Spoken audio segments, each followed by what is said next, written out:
ఈ ఎస్ఐ రాకపోతే 4 ప్రాణాలు బలైపోయాయి. వాళ్ళు ఎంత టెన్షన్ పడుతున్నారు. అమ్మాయి ఎంత టెన్షన్ పడుతుంది నీకు చెప్పలేకుండా. నీకు అమ్మాయి ఎంత టెన్షన్ పడుతుంది నీకు చెప్పలేకుండా. అప్పుల పాలై ఆత్మహత్య చేసుకునేందుకు ప్రయత్నం చేసిన సంఘటన పల్నాడు జిల్లాలో వెలుగు చూసింది. మాచర్ల నియోజకవర్గం దుర్గీకి చెందిన అమర్నాథ్ అప్పుల పాలయ్యాడు. అప్పు ఇచ్చిన వాళ్లు ఒత్తిడి తేవడంతో కుటుంబంతో సహా చనిపోవాలి అనుకున్నాడు. భార్య, కుమారుడు, కుమార్తెను కారులో ఎక్కించుకుని బయలుదేరాడు. ఈ విషయం భార్య తన పుట్టింటి వారికి మెసేజ్ పంపించింది. వారు పోలీసులను ఆశ్రయించగా రూరల్ ఎస్ఐ కిషోర్ చాకచక్యంగా పట్టుకుని కౌన్సిలింగ్ ఇచ్చారు. చూశారుగా అప్పు ఎంత ముప్పుకు దారితీస్తుందో, తస్మాత్ జాగ్రత్త. దానివల్ల ఇంత మంచి బిడ్డలను వదిలేసి నువ్వు వాళ్ళని ఇచ్చేస్తే ఎట్లా? ఇప్పుడే అట్లా ఈ ఉద్దేశం అది అరే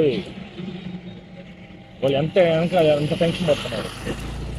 అమ్మాయి ఎంత టెన్షన్ పడుతుంది నీకు చెప్పలేకుండా. ప్రతి సాధించాలి. నీకు అమ్మాయి ఎంత టెన్షన్ పడుతుంది నీకు చెప్పలేకుండా.